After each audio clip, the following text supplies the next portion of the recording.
What's going on, everyone? Today I'm going to be sharing with you my multiplayer settings that I use in Black Ops 6 to help control the recoil. Now, these are just foundational settings, and you will probably have to make a little bit of tweaks, but it makes it a little bit easier than just going and playing without any of these settings. So in the settings, we're going to go to controller, and we want to make sure controller is selected as the aiming input device. For your edit button layout, set to default. Stick layout preset, set to default. This hasn't been changed. For horizontal stick sensitivity, I have it set to 4. Vertical stick sensitivity, I have it set to 2. Now, the reason why these are low is because you want to be able to still control the actual recoil and everything. But also for me, it's a personal preference as I play a lot of SWAT and Halo, so I like to have things a little bit lower when it comes to the sensitivity, so that way I can get those precision shots. Now, for the other settings here, they're all set to off. Controller vibration is set to off. And then for your Deadzone inputs, this is just going to be the foundational setting for that. You can adjust these however you feel, but start off with this first. So for the left stick minimum and left stick max, I have it set to 20 and 60. And then I mirror that also onto the right side settings. So the right stick minimum set to 20, right stick max set to 60. For the left and right triggers, these are set to max. This is basically to imitate having those professional instant triggers inside of those type of modded controllers, but this is with just a standard Xbox controller. So having these maxed is going to help it bring up your gun a lot faster and also make sure you're firing a lot quicker. Inside of the aiming for the sensitivity multiplier, the only thing that I adjusted is the ADS sensitivity multiplier for when you're focusing. So if you're using like a sniper or something like that, that I have it set to 70. For the look inversion, it's set to standard. For the advanced aiming settings, look inversion, I haven't adjusted anything in here. It's all standard. For the ADS sensitivity transition timing, I set that to instant. So it says that the sensitivity multiplier is applied immediately when aiming down sight. I have also tried after zoom, which the sensitivity multiplier is applied only when fully zoomed in. Personally, for me, I like to have it on instant. I've tried after zoom. It's okay. It's not a favorite of mine, but it might be something that you would like.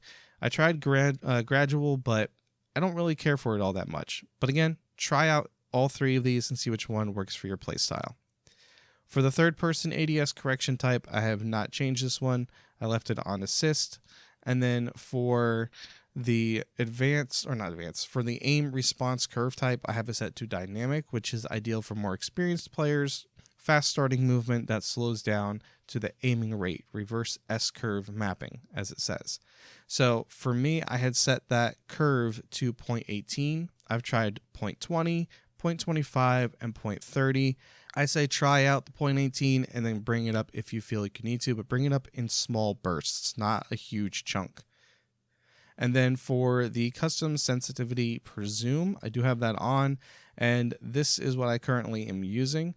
So for a no zoom or up to about 2 times zoom, so like iron sights, basic modification or magnifications for sights and stuff like that, I have that set to 0.35. And then I also wanted to keep that 0.35 for the 2 times to 3 times zoom. I feel like that's not too much of a drastic zoom. So having it at 0.35 will slow it down a little bit in terms of this movement. So this may have to be adjusted up to maybe like 0.40. Now, I haven't had a chance to really mess with anything that has a 4 to a 5 times zoom. So I have that at 0.30 right now just to kind of see how it plays with it being a little bit lower. But this one might also have to go up a little bit higher.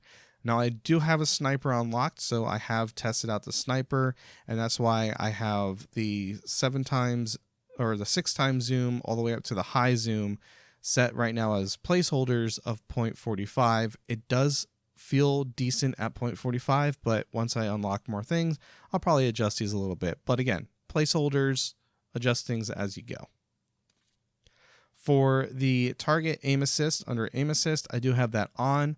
And what this does is it's going to pull the crosshair towards targets that are closer. If you're finding that this is becoming a problem, you could turn this off and then you're going to basically be in full control of the aiming and everything. So you may have to tweak some of these settings even further to have even better control over that. But with aim assist on, it will slow down the aiming a little bit as it pulls towards that crosshair, or pulls the crosshair towards that enemy that you are trying to fight against. For movement, I haven't adjusted anything in movement, and then for combat, I haven't really changed anything in combat either. But that is pretty much all the settings that I have right now, and personally, I feel like they play out really well. And you know, I'm still fine-tuning it here and there based on the weapon, based on the gear. So this, again, is foundation settings, and if you guys have any questions about it, or if you want me to try something different, or if you have any feedback, let me know in the comment section below. But if you enjoyed this video, don't forget to subscribe to the channel, like this video, follow me over on Twitch for whenever I stream, and I'll see you guys in the next one. Take care.